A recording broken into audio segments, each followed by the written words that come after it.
Hello everyone, welcome back to the Analyst for Vajiram and Ravi, your daily partner in decoding current affairs the smart way for UPSC examination. It's August 6th, 2025 and today's edition brings two important analysis pieces for mains 2025. First, we explore India's presence amid shifting global geopolitics. Then we discuss the center's stance against lowering the age of consent, which is a very sensitive and legal social debate with implications for child protection laws. In the next part, in our simplified section, the Prelims 2026 Ready articles cover key updates from the Uttarkashi disaster, India-Philippines ties, to strategies for tackling money laundering, the Pradhan Mantri Internship Scheme, and the Ayurveda Aahara initiative. So let's begin. Hi guys, welcome back again. I hope you all are doing well. I hope your preparation is also going fine. So with this, we'll be starting today with the very first article, which is on the India's presence on the global stage. You know, recently, you have been recently following the current affairs, reading the newspapers. You definitely would know how volatile the entire global politics is right now. And this article is exactly in that direction, which is actually a very important and interesting piece of editorial written in the Hindu by our former ambassador. So in terms of any mains answer writing in the future, you can always quote such authors for more credible information.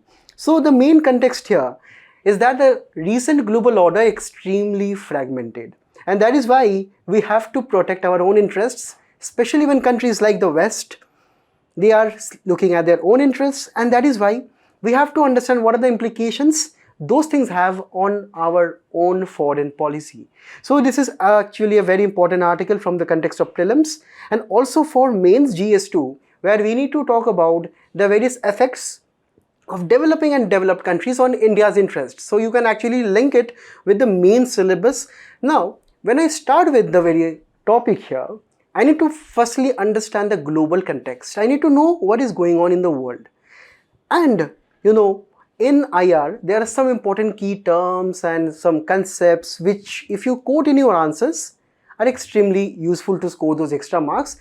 But most importantly, these concepts, such as here, we'll be discussing about the world power. These concepts will also be helpful in reading further articles in the future, because sometimes these authors or some articles in the newspapers do not actually care to explain you the very basic concept. Now here, what we are talking about is the world order. Now for those of you who already know, you can actually revise with me, but for all of you who are beginners, let me tell you, the world order is actually a very delicate concept. What I mean by delicate is that, let me take you through one example. You know that the US and the USSR before 1990s were actually locked into something which we know as a Cold War. And you know, this Cold War lasted for decades, which ultimately resulted in the breakdown of the USSR and the emergence of US as a unipolar power. Now the word unipolar means that there is actually only one country which is controlling your military affairs, your economic affairs, your global affairs. And that is when, after 1990s, after the breakdown of the USSR, the US emerged to be the major power. The power dynamics that we can see till date. Now what happened with the USSR? It broke down into so many other countries and gradually its economic position weakened over a period of time. So that means earlier, when I can tell that during the times of the Cold War, I can tell that since US and USSR were actually the two central powers, I can tell that they were actually a part of the bipolar world order. That means that the world order is an imaginary concept, but which is seen in the actual world, which dictates which or how the countries are actually trying to control your day-to-day lives, your day-to-day military affairs, your day-to-day economic affairs, and so on. So in a bipolar world, such as during the Cold War, the US and USSR were actually kind of equally pleased between themselves. Gradually, after the breakdown, we witnessed a phase of unipolarity till the rise of China. Till the rise of China since the early 2000s, right? You know that the Chinese economic machine started way back in 1980s when we were actually equal with China in terms of GDP, in terms of the various other economic frameworks. But China started to invest in their villages, gradually in their towns, improving the infrastructure, building proper supply chain, attracting global companies to invest in the electronics industries, and gradually China also took off in the 2000s decade. And that is when US's unipolarity came to be challenged by China. Gradually we have also seen right now how we are on the rise. India is also on the rise. So also countries like India, China are actually a direct challenge to the unipolar world order established by the US after the Cold War. So what we are seeing right now is that the world is gradually moving towards multipolarity, which is actually a time or a phase where 3 or more powers compete to secure their interests while aiming for global dominance. You can see that same case with reference to US. US has always been interested in global dominance. Over a period of time, we have seen how China is also doing the same via its debt trap diplomacy, via its so many other incentives. Also, India is trying to do the same by becoming the global voice for the global South countries and various other ambitions too.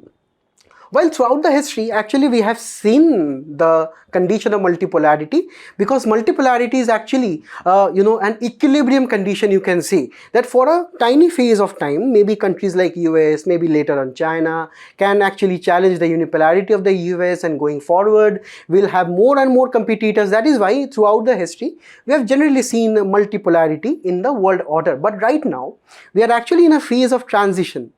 We're actually in a phase of transition from unipolarity to maybe bipolarity to maybe multipolarity. And this is exactly the thing that we are discussing right now. Let me take 2 examples here. Firstly, imagine a school where there are too many big bullies. One bully is the US, one bully is the China, or various other Western countries which are allied with the US, or some countries which are allied with China. And in between, there we are. We are trying to jostle, we are trying to find the space to fit into the power dynamics. This is exactly what is happening right now. I will be giving you examples in the later slides. But what happened, back in the 1990s, USA, to establish its bipolarity even much more prominently, USA took the help of some institutions known as the United Nations, known as the World Trade Organization, or various other multilateral organizations. How USA did that? It controlled the appointments, it controlled the funding, and it tried to create a multilateral world order based on this institution, so that if any country would require loans, you have the IMF. If any country would require, development assistance, you have the World Bank. If any country would require dispute resolutions, you have the United Nations Security Council. So in this way, USA tried to do the same in the old model from the 1990s to 2000s, right? So where we were believing in the idea of more economic integration, more liberalization, more privatization, and globalization happened. And after that, the new reality right now, after a globalized world, after everything has been liberalized, we have open markets right now. Right now what we are seeing, that Donald Trump is closing the borders.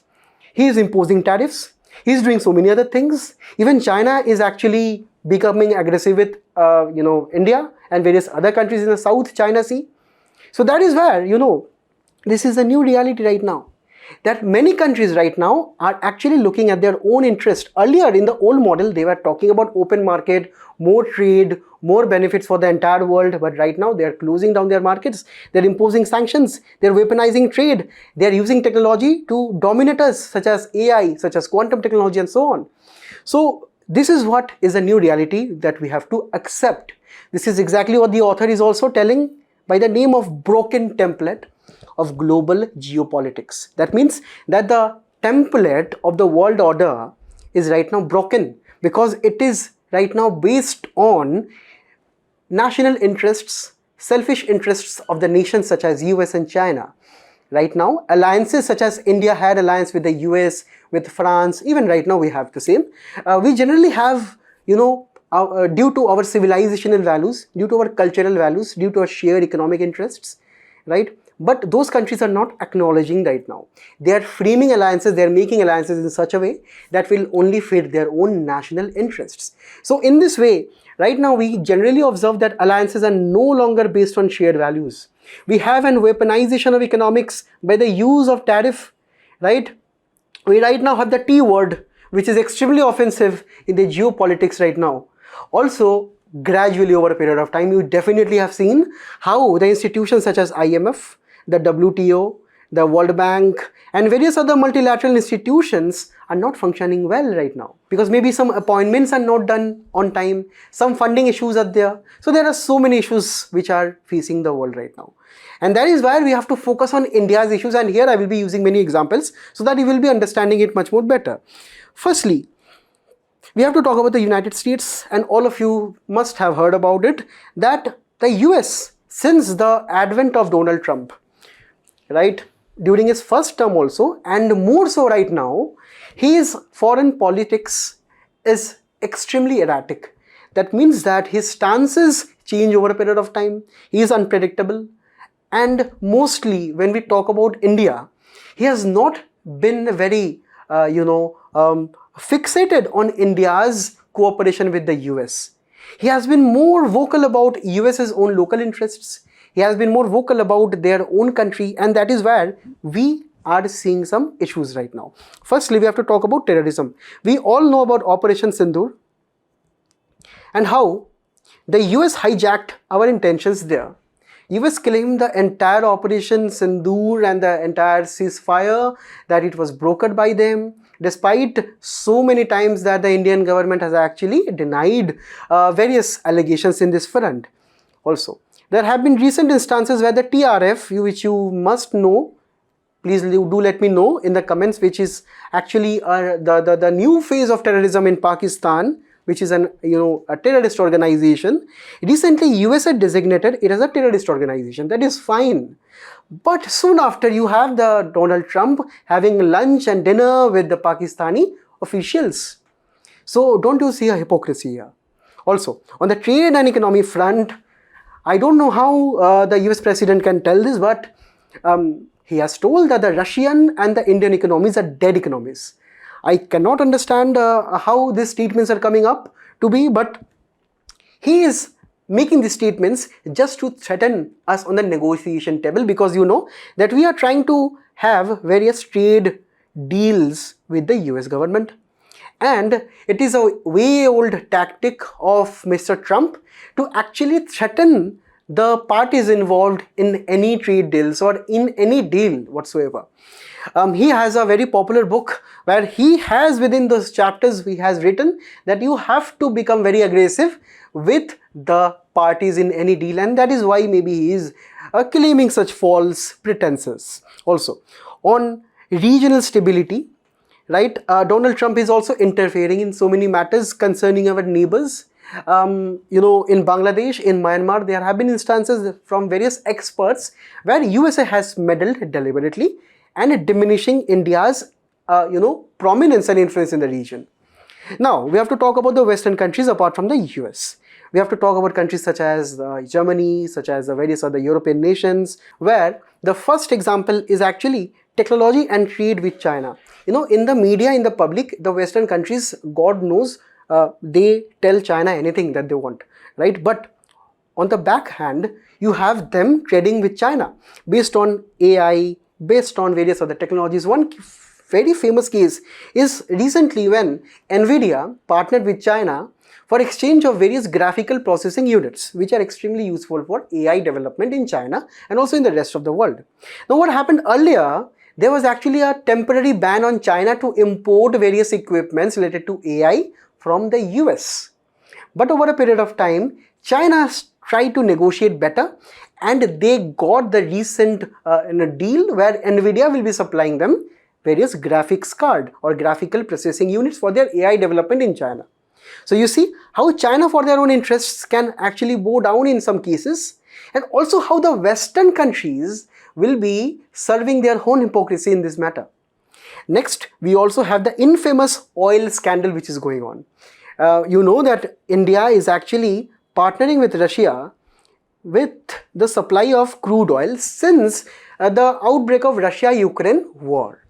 And over a period of time, there have been various European nations and mainly the US which have threatened India with sanctions that we have to stop trading with Russian oils, because indirectly what India is doing, India is taking the oil from Russia, and since Russia cannot sell directly to the West, so India is doing what? India is selling, actually buying the oil from Russia and selling it to the Western countries. So actually the Western countries are alleging this.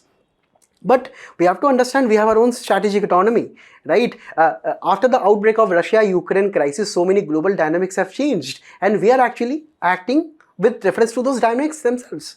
So, on the other hand, you have to understand that countries such as Hungary and various other European nations are actually dependent on Russia for their natural gas, for their oil. So, again, we are seeing hypocrisy. Everything, it seems right now, is displayed visually. That means that the EU will be bashing China in front of media, the US will be bashing Russia in front of media, but God knows what happens under the table.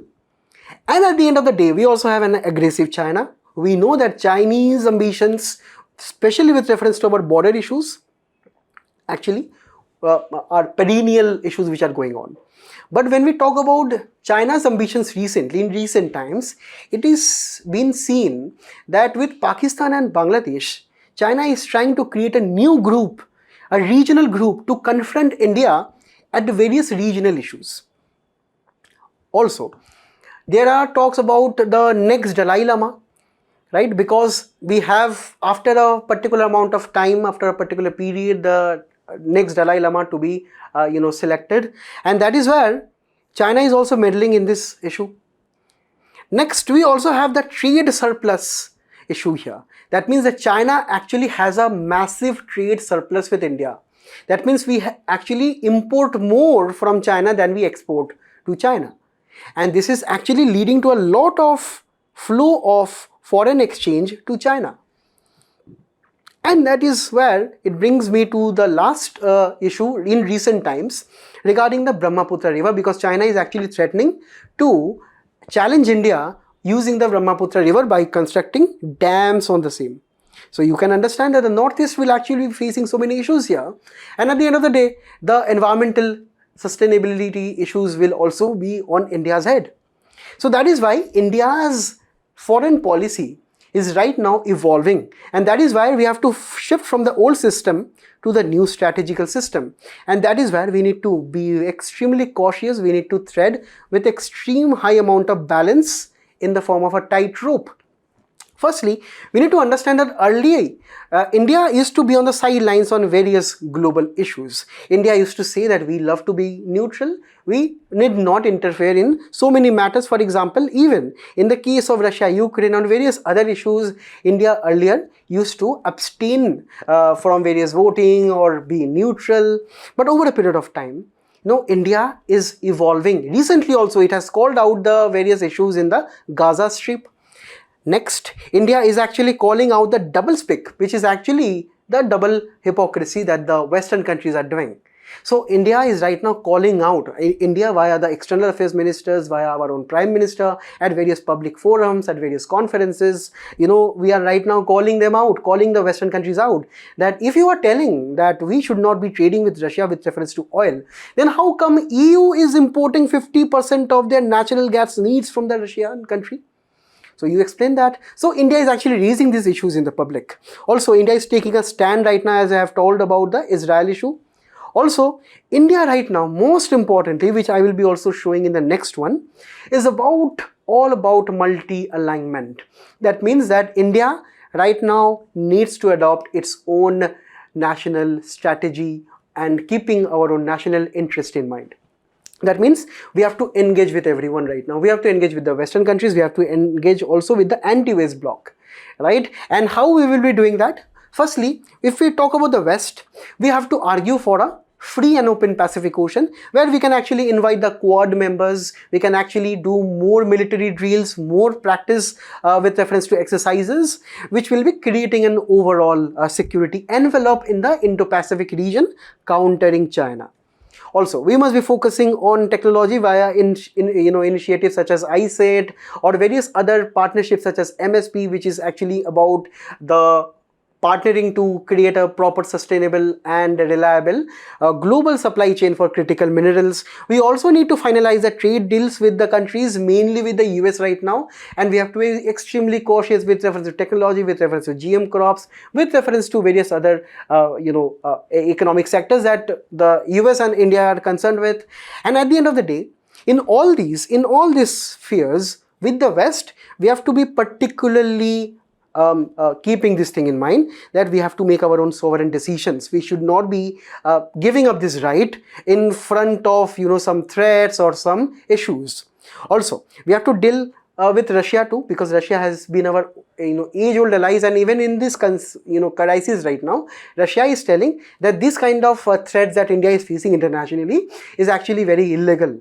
So where you have to actually maintain proper defense and energy ties with Russia.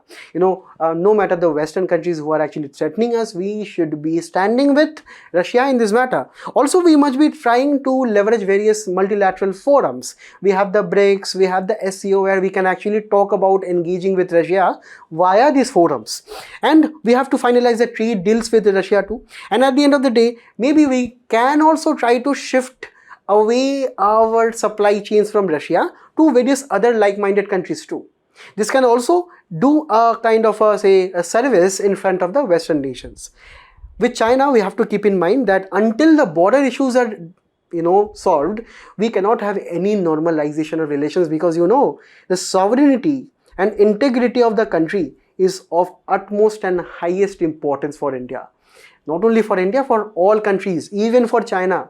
And that is why we should be normalizing if there are border issues which are going on, and active border issues, right? Also, we have to do economic de-risking. That means we have to shift away the supply chains away from China, right? We have to participate in the electronic sector. We have the PLI scheme, we have the Make in India program, we have so many incentives that are attracting actually the global companies to India and Make in India.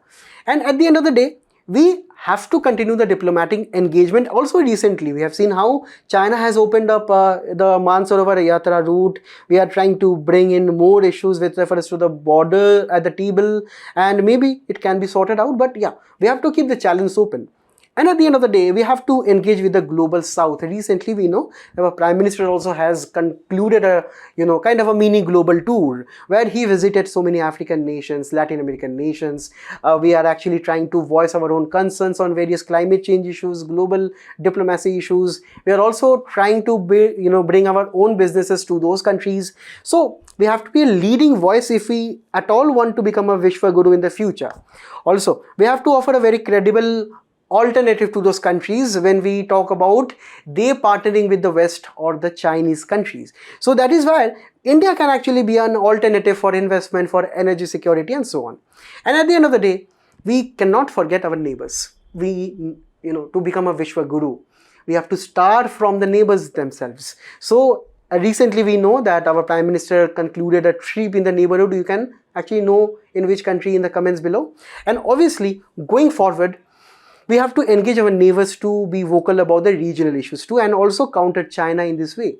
So this was all for this topic, and you have a practice question, you let me know a mini version of it in the comments so that I can give you feedback. And now we'll be moving on to the next one. Guys, in this article, we are actually talking about a very sensitive issue, and being UPSC aspirants, you are actually blessed to be at the forefront of the policy debates which are going on. And this is actually one of those policy debates which will be shaping your attitude towards how you actually perceive such news. Now recently what happened, the central government rejected any move to lessen or lower the age of consent. And here, this is extremely important when we concern this with our Indian polity, and obviously with GS1 and GS2, where we have the topic of role of women, and also the various government policies and interventions that the government has in place for the vulnerable sections of the population, and also various groups of the population, including the children of our country. So this is actually a concept which involves the children, or those individuals who are actually underage, or those who are actually below 18 years of age. Now before going into details of age of consent, let me actually talk you about the provision of the act of POCSO. Now the POCSO Act is actually concerning with the age of consent between one of its provisions. But let us actually talk about the various provisions initially, then I will be moving on to the age of consent part.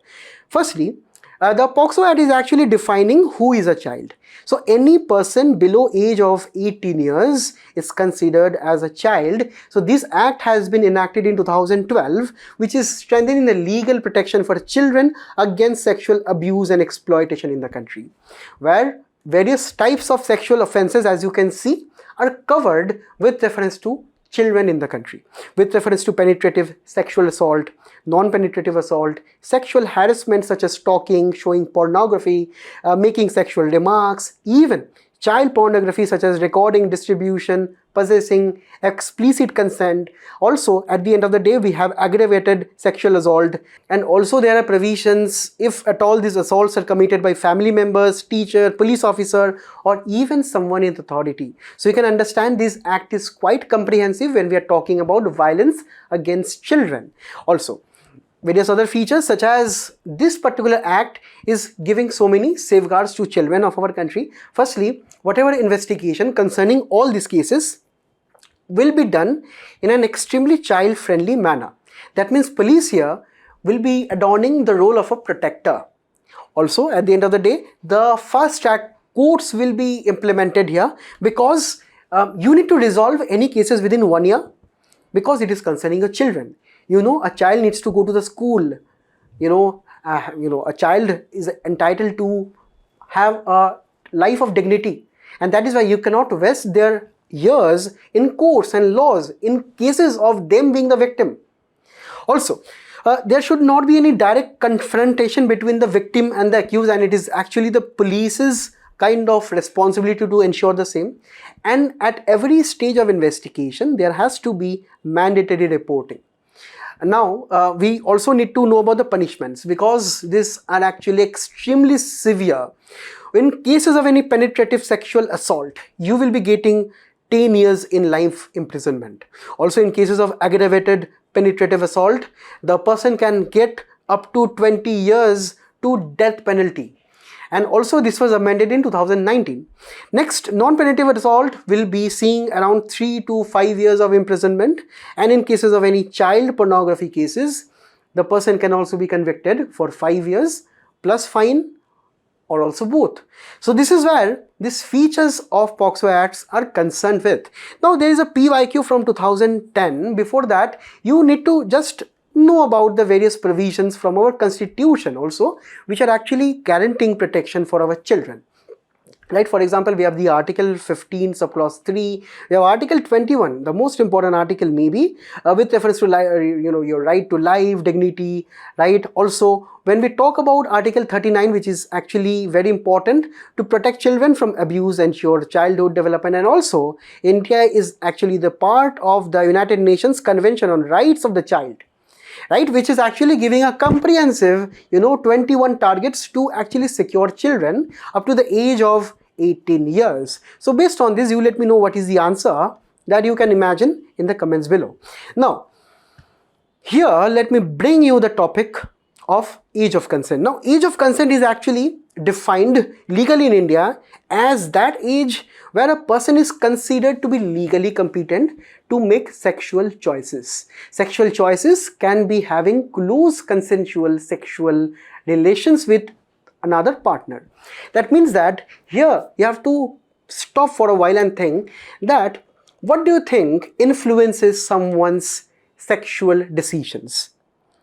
Now here what we are telling is that do you think a child can make a decision to be involved in any sexual affair with another boy or girl of the child's age or more age or lesser age? So this is actually a thing that you have to think here right now. You must have heard about the famous Rukmabai case. In the comments you can let me know the year, right? Back then, in 1800s, in 1900s, child marriage was actually very common. And back then, having consensual sexual relations with children, especially in cases of child marriages, were extremely common. Sometimes those sexual relations were not even consensual at all.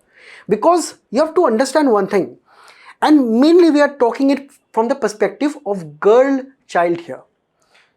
When India was actually practicing child marriage, which is even taking place right now, I will be showing you the data later on. Do you think that after the marriage of that child to another boy maybe of the same age, or mostly in cases we have seen it has been older men, even men of 30, 40 years marrying a 10-year, 12-year girl child. So do you think that girl child has any autonomy of her after marriage? Do you think that girl child can make any decisions with reference to sexual choices after the marriage? No, right? So this is exactly why this age of consent is there in the country. Being a democratic country, India has a law under the POCSO where we have so many provisions, under which we have the provision of age of consent, that as of now the age of consent should be 18 years. Earlier it was something else. During the Rukmabai case, it actually came up in the public media. Back then in 1890s, this was a case which sparked national controversy because it touched actually a very personal life of our Indians back then. But over a period of time, we have evolved. We have had so many women-centric schemes. We have had women-centric awareness programs, and that is where, as of now, we can establish that the age of consent is at 18 years. Not only with reference to POCSO Act, we have also the IPC, which is right now the BNS sections. We also the Indian Majority Act. We have the Juvenile Justice Act, the Prohibition of Child Marriage Act, where everywhere we have the age of consent of 18. That means that if anyone is engaged with a minor that is below age of 18, that will be treated as rape per se. No matter you have gotten the consent or not, it will be treated as rape. Now, why at all such stringent provision? Why at all 18 is actually the age of consent here? Because age of 18 ensures non-negotiable shield against exploitation. We have so many issues in the countries. Even the government of India told that there are so many traffickers, abusers and sexual predators. Right? If you go onto the news, if you go onto YouTube, you will be finding so many classified interviews, anonymous interviews of children, of their parents, where they are telling that their child were actually raped, and they were filmed in pornography videos which were sent to the dark web. And there were so many cases where we have seen that these children were trapped, and mainly girl child. There are high cases of kidnapping in states of West Bengal, in Bihar, in so many other states, where we have these children being abducted, forced into prostitution, and done what not. And that is where exactly this stringent provision of any kind of sexual relations between the age, below the age of 18 to be treated as rape, right? Also, we have the minors who are extremely vulnerable. Why this age of 18? Because there has been a commonly accepted figure of 18 where when you turn 18 you can actually vote, where also various examinations in India have some age limit of 18 years with reference to employment conditions. So that is where you have to understand this age of 18 is that age where it has been commonly agreed that a child becomes an adult, and when that particular person can make proper emotional decisions, where the mental capability is properly developed, right? So considering so many factors, this informed consent can only be given after age of 18 years, not before that, because there can be emotional issues, there can be still pre-developmental issues at the child level. Next, at the ground reality, you have to understand that abuse often is done by known persons, right? This is a sad reality of our country, where our family relatives are engaged in sexually assaulting various children. There are so many persons who have had their childhood entirely destroyed due to this kind of leeches and predators. Also, international obligation is there. We have just seen in the previous slide where the United Convention is there, where it is also mandating child protection till 18 years. And lastly, we have the point of parliamentary intent. That means we have had so many laws in the country, all of them actually tell about age of 18. There must be a reason, right? So that reason has been debated, deliberated, and have been arrived at. But we have to understand there are some problems also. See, as a bureaucrat, you should not only be happy with one side of the debate. you always have to look at the other side. You have to always understand the counter arguments too. So here the counter arguments actually start firstly from various experts and social activists, and then we'll be also looking the counter arguments of our Supreme Court too. Now, firstly, we have to understand that age of consent is a kind of a controversy when we talk about 18 only as the age. Why not lower? Why not 16 years? This has been the controversy because it has been seen that in many cases, right, consensual relationships between a boy and a girl has been given the name of violating the consent and rape, where that boy and that girl has willingly and knowingly entered and ventured into any sexual relation, but at the end of the day, maybe due to some taboo in our country on the word of relationship, this has been in so many cases where the boy or the girl has been convicted on these charges, right? And even in cases where the girl is a minor and the boy is just 18 years or 19 years, but despite their relationship was actually consensual, they were maintaining the relationship properly, in those cases also, there have been false cases in this matter. Also, Indian parents in cases of inter-caste and inter-religious marriages sometimes have roped in this POCSO Act to just punish the other caste or other religion individuals. So there have been cases, fake cases with reference to mainly the child marriages, right, where India is, if you can see, is way ahead in case or in comparison with Bangladesh, Nigeria and so on. But despite that, we have so many fake cases, false cases being filed by parents also. Next, courts are also overburdened because 25% of the POCSO cases are only concerned with this age of consent, right, and how this consent has been breached and what are the various punishment that has to be given, and this is actually causing a burden on the higher judiciary too.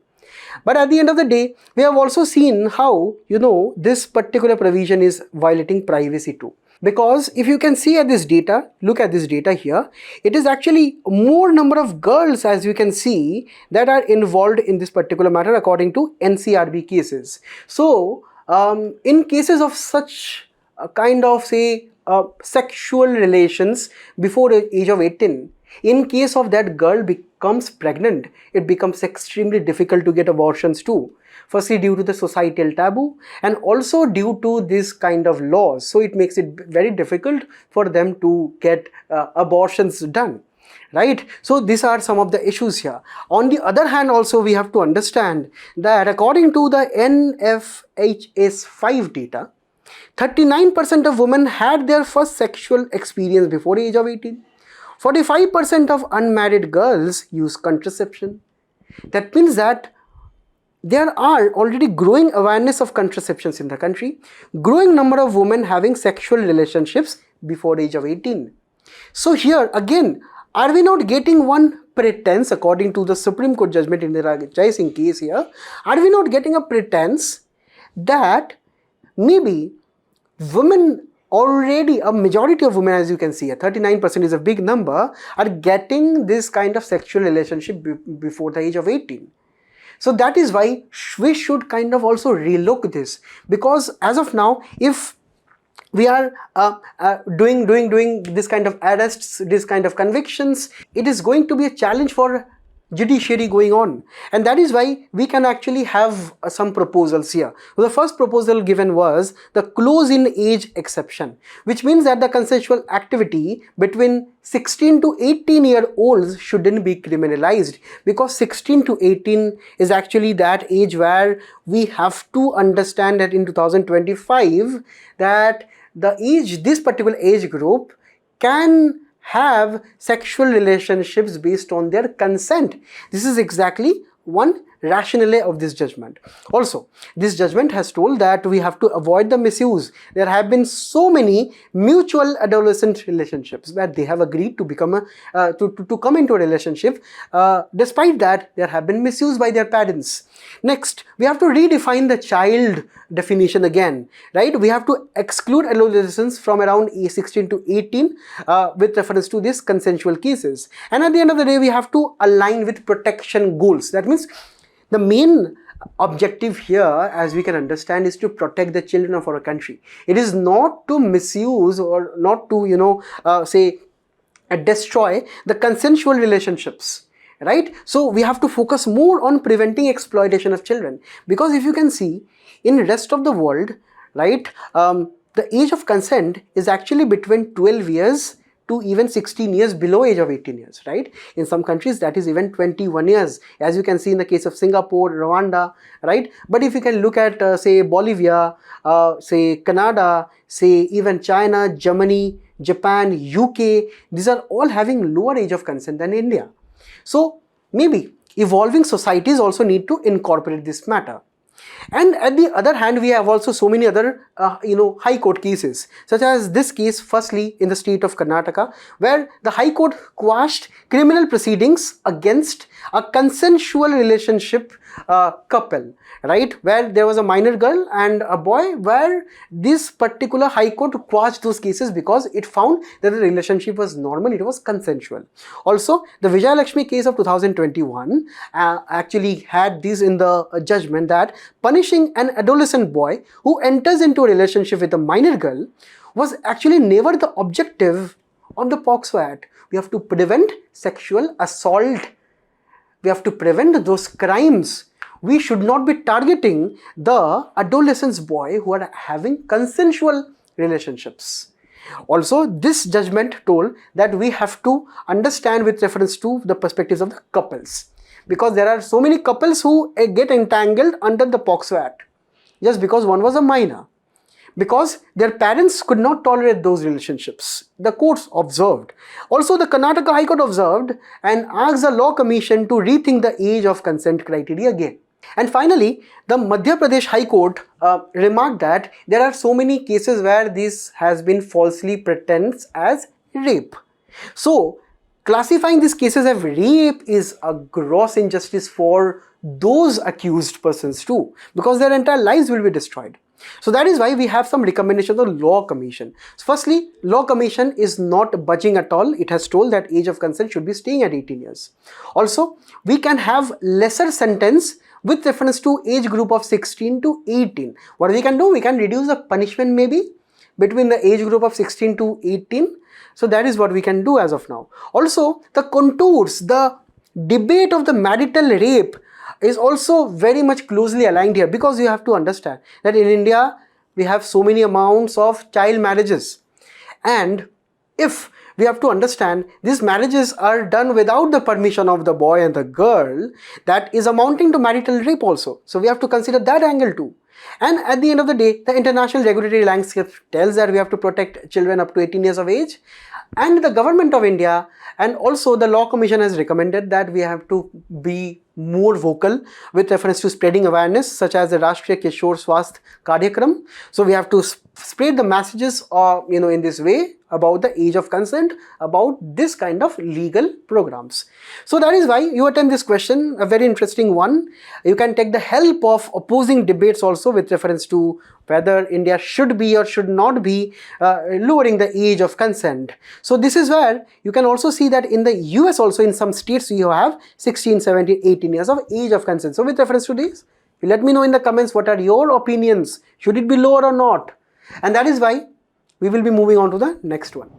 The Himalayan mountains are unforgiving, and in cases of any tragedies and disasters, we have a huge number of lives at stake most of the times.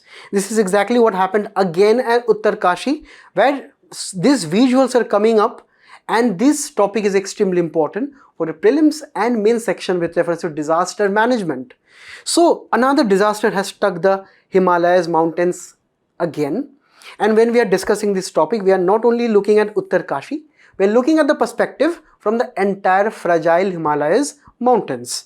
So here, this particular region has been the sources of Ganga and Yamuna river. That is why we can expect that the higher mountains will be having glaciers, they will be having steep valleys and deep gorges, and that is why intense amount of rainfall will be disrupting all these relief features. And you know that steep slopes, that means that more faster water can flow down, and rain in the mountains loosen up the soil, and also this kind of glacial deposits which remain from past landslides, they also cause various troubles and they also loosen up and they fall down. Now what happened this time was actually the cause of climate change. Because of rapid increase in the global temperature, we have the global ice melting at a very faster rate. Due to the melting of ice, we understand that the soil will become much more loose and the landslides are evident, and heavy and continuous rains for 3 days added to the blow. Added with this, the topography, as we have just seen, sources of rivers, that means you have vast volumes of rivers containing huge volumes of water flowing down and carrying mudslides and debris along with it. And this debris-laden water at such high speed has totally disrupted the local people and the livelihoods there. So these were the main reasons. But many people are telling that this was actually a cause of a cloudburst. So we need to also revise the concepts of cloudburst very briefly. You know that in India, the IMD has classified that if any region of our country is receiving more than 10 centimeter of rainfall within 1 hour at a measuring station of the IMD, that is termed as a cloudburst, which is nothing but a sudden and intense rainfall event which is extremely localized also and extremely of a brief time also, that is within 1 hour, right? How this forms is generally we have moisture in the foothills of our mountains. Now due to wind, when that moisture is climbing up the slopes of the mountain, whenever we go up the slopes we lose temperature.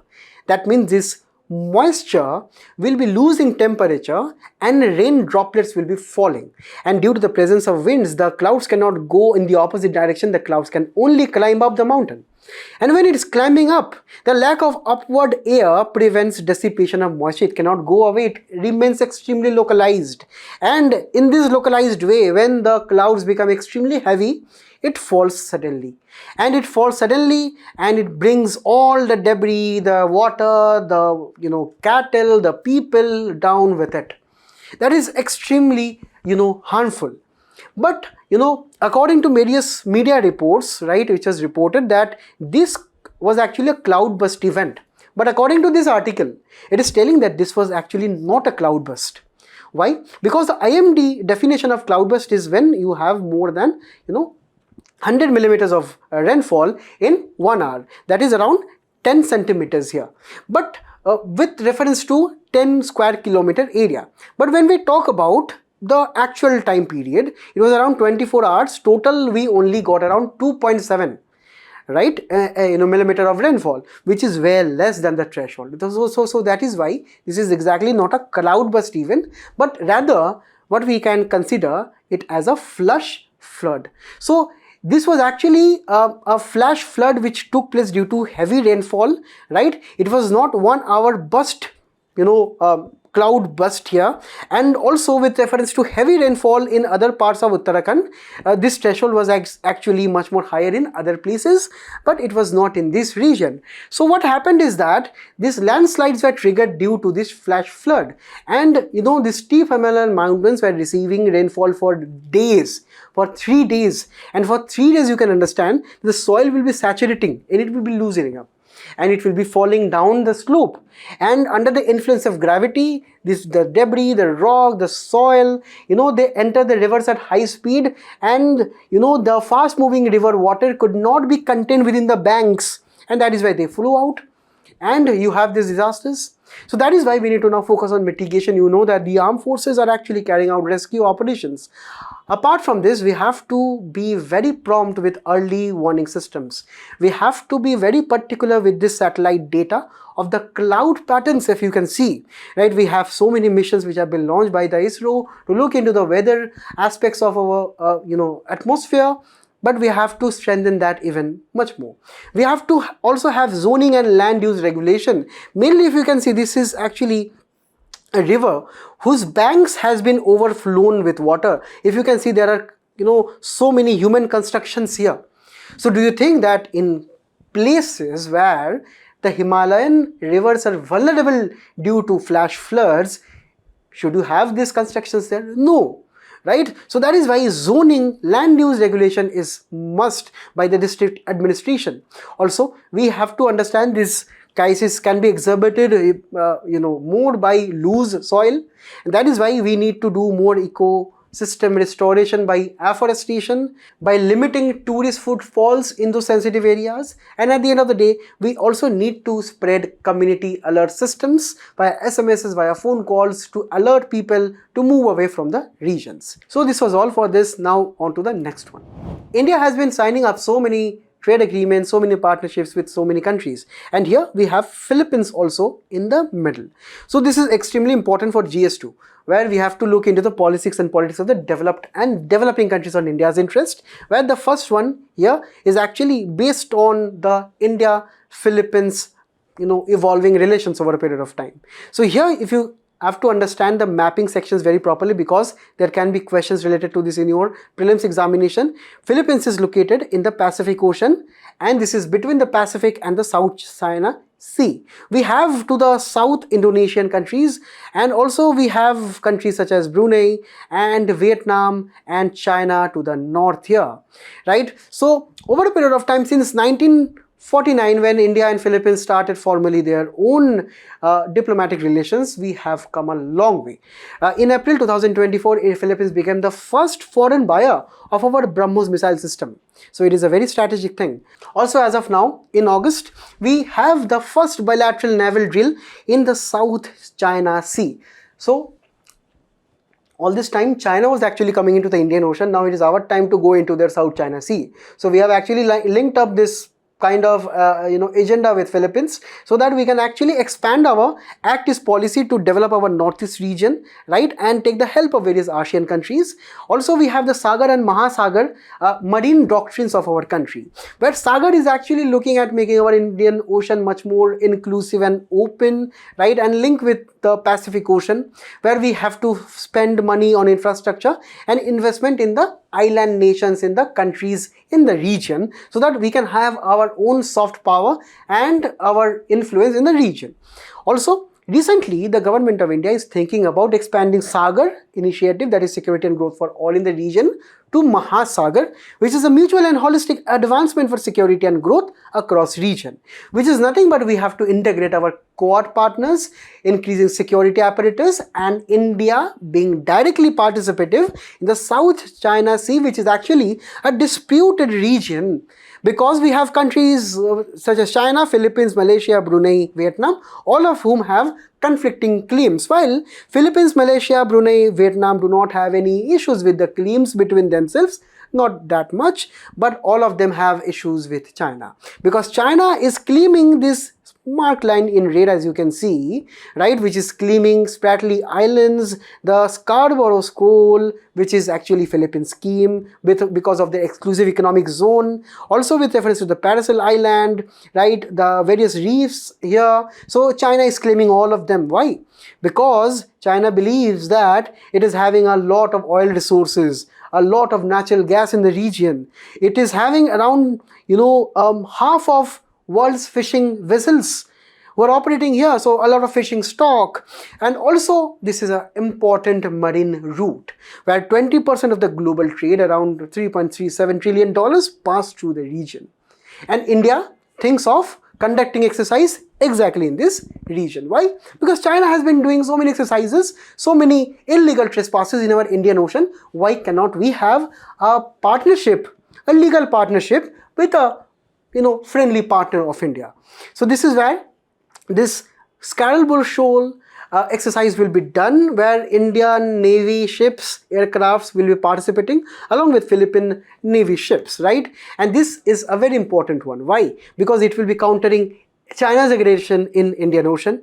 Also, Philippines and the region surrounding it will be seeing India as a security partner being present despite China's aggression. So it is actually a very good influence that India can bring on. Also, it can help us coordinate with the ASEAN navies also, because we have friendly relations with the ASEAN countries and we can have more benefits out of that. Also, we will be also trying to support Philippines sea lanes and their trade routes. Also, India supports the freedom of navigation under the UNCLOS 1982 rules. That means that we have the freedom of navigation beyond the exclusive economic zone. We can have uninterrupted kind of, say, navigation. That is what India is also supporting the same with reference to this region. Now, when we talk about the various other areas of cooperation, the Philippines and India actually talked about having, hydrographical studies and survey operations in the region. This is just the various factual things you have to keep in mind. Also, the Coast Guard summed terms of reference for the Indian Coast Guard and Philippine Coast Guard for cooperation. We also have the Philippines who actually condemned the Pahalgam terror attack, where Pakistan was condemned. We signed some legal agreements such as a mutual legal assistance in criminal matters. Also, the transfer of sentenced persons, which will be helping expedite the prisoners' dilemmas here.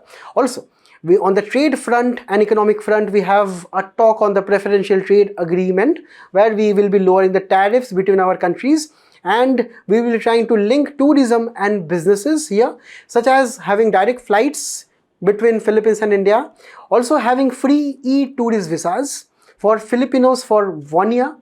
Then also we are trying to promote our own digital economy, and India will be supporting Philippines sovereign data cloud project, which is actually where we can actually learn from them also and implement in the country.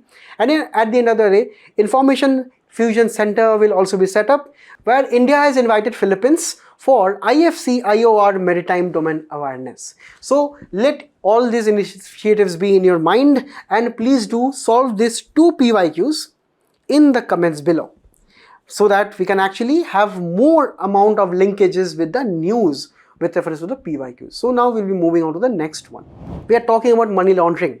Now, this money laundering issue has been in the news ever since. Now, this is extremely important for the GS3 because the term money laundering is given in their syllabus. Now, understanding it from basics is extremely important. Imagine that you have immense amount of black money. What to do with it? You cannot easily spend it in the open market. People will be suspecting you. Government will be looking at your money, right? And since you have not reported that money as a form of your income tax, you cannot also, keep that money in your bank account. So what to do? Clever people have found out a way. Clever people generally break down that money into so many small deposits known as smurfing, right? And this entire process is known as placement. So when you are introducing illegal money into the financial system, in cases of various small deposits, for example, say if you have 100 crores of black money, what do? You give 10,000 worth of money to person A. You give another 10,000 to person B. You give another 10,000 to person C, and this 10,000 will be summing up to 100 crore and having n number of persons who will be depositing in their own bank accounts, right? And this is actually known as placement. The next step is known as layering. Layering means that you are moving funds between various accounts, countries or assets because you want to hide the trail. So what do? With all these deposits, you do what? You send this through various offshore shell companies. These shell companies do only exist on paper. They do not have any employees, they do not have any business, they do not have anything, right? So what do? You send these deposits to those companies, and what these companies do, they integrate. That means these companies, they show that they are doing some business, and that is how they are trying to bring that illegal black tinted money and converting into a clean money and bringing it back to the economy as legitimate money, legitimate income, right? Such as that company can invest your small deposits in small businesses, buying luxury goods such as Gucci, Armani, Prada, right? And all those things, and that is extremely illegal. Why? Because according to the Prevention of Money Laundering Act of 2002, so it has been clearly defined that money laundering is a process of concealing or disguising the origins of money obtained through illegal means, and that what appears as legitimate.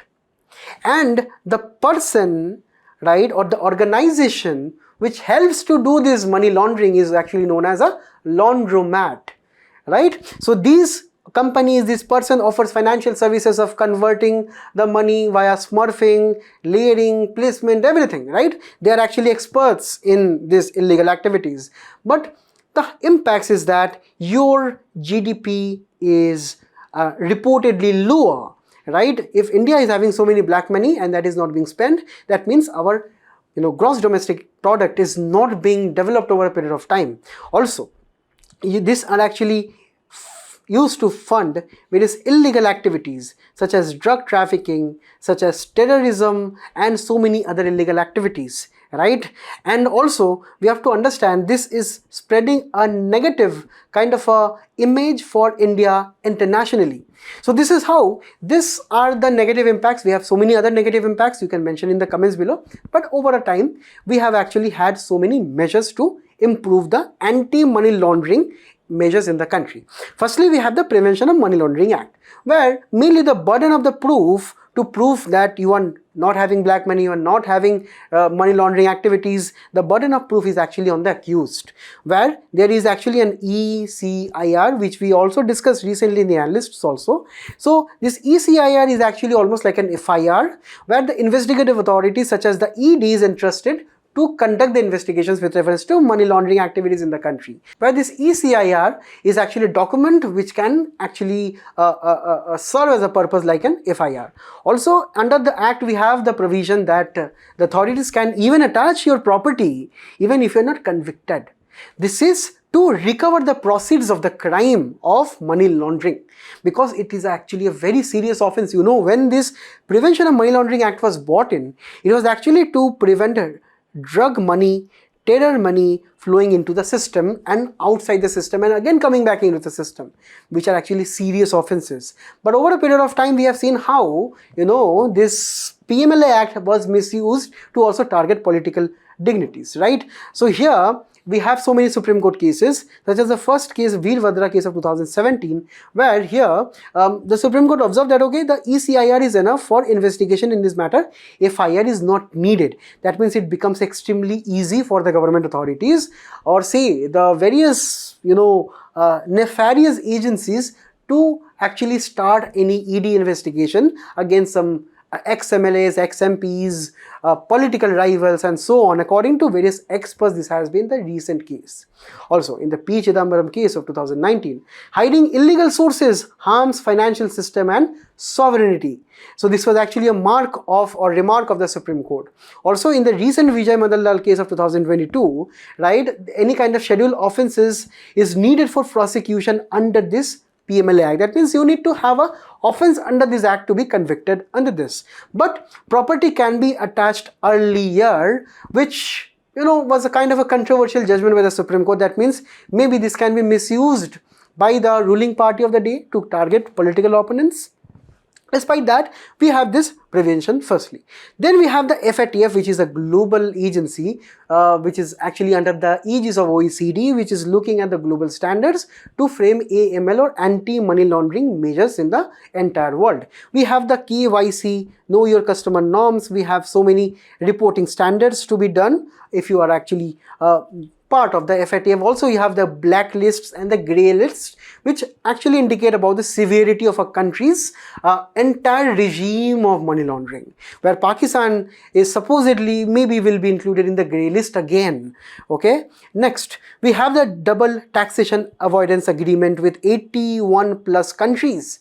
That means that if you are some person who is an Indian resident, Indian citizen, but is maybe working in the US as a freelance opportunity, but you are being deducted taxes in the US, in India also, that means you are doing legitimate income, your income taxes are deducted double. So that is where, to escape double taxation, countries have agreements between themselves. So this is a DTAA. That means that without DTAA, you have to pay tax in both countries. But with DTAA, you have to tax pay in only one country, either the India or the US. And for this DTAA, you have so many reporting standards. Now, reporting standards help to reduce money laundering, because these countries need to exchange taxpayers' information. Now, There are so many challenges in tackling money laundering recently, because as of now, we have also discussed this recently. Since 2015, there have been around 5,800 cases under PMLA, but only 15 convictions. That means we have a very low rate of conviction. That despite so many reports, so many searches, conviction is extremely low. That means there can be a misuse of political agenda of the EU, ED powers. We also have poor coordination between the ED, RBI and SEBI, Financial Intelligence Unit, with reference to the various money laundering cases and coordination. We have extremely slow trials in the special courts also, which is leading to more challenges. Also, sometimes it is extremely difficult, such as tracking Hawala networks and transactions become extremely complicated, and we need better technology, better armed, cyber experts. And at the end of the day, we have weak compliance by some banks. And here we have so many bank accounts which are actually known as mule accounts, which are non-operative accounts but used by money launderers. So here we need to understand, firstly, we need to strengthen ED investigation skills, also bring in forensic accounting, bringing AI, machine learning to enhance their capabilities. We also need to use AI and data analytics to track various suspicious transactions at the bank level. We need better agency coordination too. For example, we need RBI, FIU, ED, SEBI, IRDI, all of them to actually coordinate on these offenses. We need to prevent political, misuse, and we need for this independent oversight. Maybe we can bring the same under parliamentary debate. Also, a special fast-track courts, maybe, which is also needed to be done or passed by the parliament. And also we need more public awareness on this KYC norm, suspicious transactions, especially on the mule accounts. And at the end of the day, we need much more stronger treaties. We must be going beyond the double taxation agreement. And we also must be having mutual legal assistance treaties to help assist the countries sharing information regarding these money launderers and laundromats. Now we will be moving on to the next one. Guys, in this article, we are going to look into a internship scheme of our government of India, which is extremely important for your GS2 government policies, and always government policies are also asked in your prelims examination. So here the scheme is the Pradhan Mantri Internship Scheme, where any youth between the age of 21 to 24 years from low income households, remember this, who are earning less than 8 lakh annual income, they are eligible to around 12 months internship in top 500 companies in the country. Initially, a pilot project is being conducted right now where we are trying to target 1.25 lakh youth and give them internship, but the long-term target is around 1 crore internships in 5 years, targeting 24 sectors from banking, finance, infrastructure, cement industries and so on, right? But here, you have to keep this one thing in mind, that students from premier institutions such as IIT, IIM, NLU and various other premier institutions, even MBBS graduates, MBA graduates are not eligible, because here we are targeting those vulnerable sections of the population who are not able to get jobs properly. And internship is actually one of the first steps to get this, right? So the eligibility will be that if you're coming from these institutions, you will be not getting the internship, right? So 10th, 12th, ITI, Polytechnic diploma holders, fresh graduates from non-premier institutes will be eligible for this internship. Well, they will be getting a stipend for around 4,500 per month from the government, 500 from the company's corporate social responsibility. You know that corporate social responsibility is actually an initiative. You know that corporate social responsibility is actually an initiative to share a company's profits in the name of public sustainability, public welfare and so on. So this is not only about capitalism, it is also about sharing the profits for greater good. So here the greater good is that you are giving 500 rupees from your own CSR money to this, to contribute to this internship. So, and also government will be giving 6,000 rupees as one-time grant. But here there are some issues which has been identified in pilot phases. As you can see, out of the total around 6 lakh applicants received, only around 1.2 lakh internships have been listed by companies. After that, you know, around 82,000 only offers have been made, and only 28,000 offers have been accepted, and finally only at the end of the day 8,700 interns have joined finally, right? So that means that we have lower acceptance rate and joining rate. Also, very interesting trend that you can see here, that there is a high amount of gender imbalance, that we have out of 100 applicants and interns, we have 72 male and 28 female, right? So that means there is high amount of gender imbalance.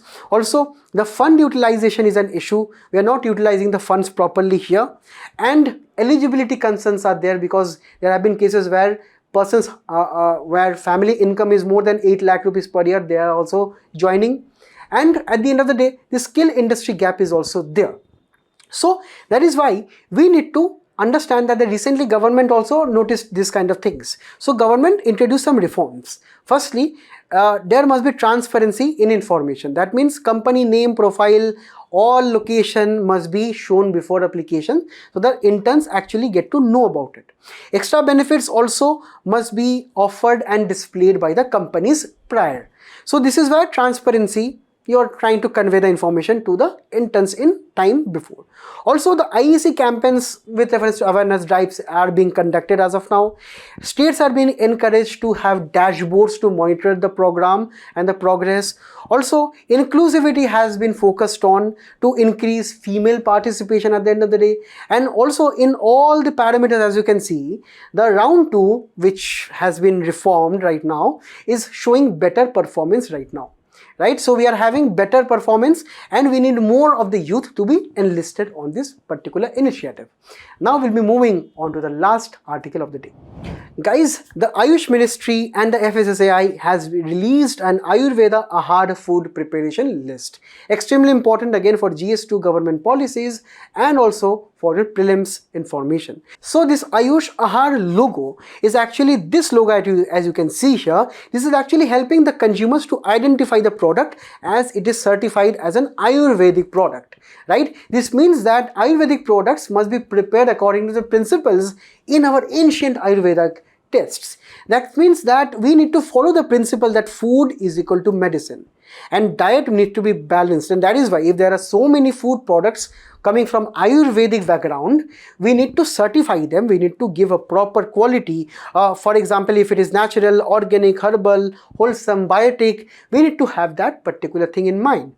So the key principles is of Ritucharya, that means there must be season and suitability of the food, bodily constitution must be maintained via the Prakriti principles, also you must be using natural herbs, spices and minimally processed ingredients so that they can have therapeutic value of better digestion, known as Agni in the texts, immunity known as Ojas in the texts, also longevity, that is Ayush, right? So this is how this kind of new list has been brought in under the FSSAI rules, where the Ayurveda Aahara regulation 2022 has been modified to include Ayurveda based food preparations. As you can see, some of the explanations are given here, right? And categories have been introduced with reference to recipes, ingredients, also the sources, and mentioned in the Schedule A. For example, the Chark Samhita, the Shushruta Samhita, and various other ancient texts where this proper labeling and instructions must be followed. At the end of the day, flexibility is also adhered to, because this kind of standards can also be included with reference to various new products. References must be given from genuine Ayurvedic tests, and at the end of the day, all changes need to be notified by the FSSAI, which is the Food Safety Standards Authority of our country. So this was all for this topic. Now I thank you all for being an extremely patient audience. Please do attend the quiz which is following up. Till we meet again, all the best and best of luck. Thank you.